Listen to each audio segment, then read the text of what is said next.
বাহরাইনের labour market authority চলমান অভিযানে গেল সপ্তাহে 93 জন অবৈধ প্রবাসীকে দেশটি থেকে বহিষ্কার করেছে। এছাড়া আটক করেছে 18 জন অবৈধ কর্মীকে। এসব অবৈধ কর্মীদের ধরতে বাহরাইনের সব গভর্নরেটে একযোগে অভিযান চলে 12 থেকে 18 অক্টোবর। রাজধানী মানামার 14টি স্পটে চলে এমন অভিযান, তাতে দোকান, শপিং মল সহ নানান জায়গায় 1642টি স্পটে অভিযান চালানো হয়। তাতে দেশটিতে বসবাসের আইন লঙ্ঘনের নানান চিত্র তারা দেখতে পান। যাদের ধরা হয়েছে বা যাদের দেশটি থেকে বহিষ্কার করা হয়েছে তাদের নাম, পরিচয়, এমনকি তারা কোন দেশের নাগরিক সেসব প্রকাশ করেনি পুলিশ।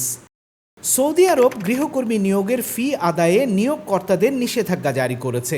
ওকাত সংবাদপত্রের প্রতিবেদন অনুসারে সৌদি আরব নতুন নিয়ম জারি করেছে, যার মাধ্যমে নিয়োগকর্তারা গৃহকর্মীদের কাছ থেকে নিয়োগ, ওয়ার্ক পারমিট, চাকরির স্থানান্তর বা পেশা পরিবর্তন সম্পর্কিত কোনো ফি নিতে পারবে না।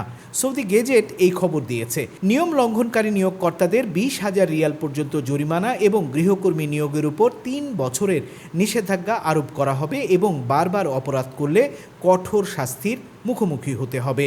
এছাড়া নতুন বিধিমালার অধীনে কর্মীদের ঐক্যবদ্ধ কর্মসংস্থান চুক্তি অনুসারে সম্পূর্ণ বেতন প্রদান করতে হবে এবং তারা সাপ্তাহিক বিশ্রামের দিন, দৈনিক কমপক্ষে 8 ঘন্টা টানা বিশ্রাম এবং প্রতি 2 বছরে 1 মাসের বেতনভুক্ত ছুটি পাবার অধিকারী।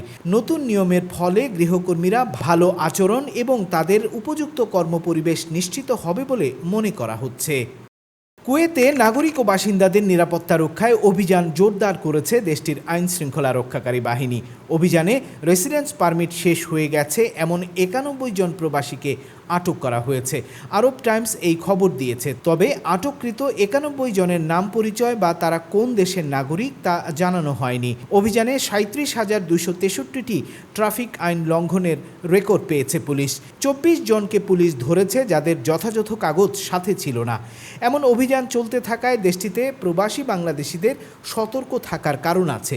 তারা বলছেন, অভিযানের এই সময়টায় চলাচলের সময় সাথে বৈধ কাগজপত্র রাখা গুরুত্বপূর্ণ, কারণ বৈধ রেসিডেন্সি কাগজ না থাকলে পুলিশি অভিযানের মুখে পড়লে বিপদ হতে পারে প্রবাসী বাংলাদেশিদের। এছাড়া সবসময় ট্রাফিক আইন মানা তাদের জন্য গুরুত্বপূর্ণ বলে মনে করছেন প্রবাসী বাংলাদেশিরা। এদিকে কুয়েতের ইমিগ্রেশনে ঢোকা ও বেরোনোর পথে জালিয়াতি করায় 3 কুয়েতি নাগরিককে আটক করেছে দেশটির পুলিশ।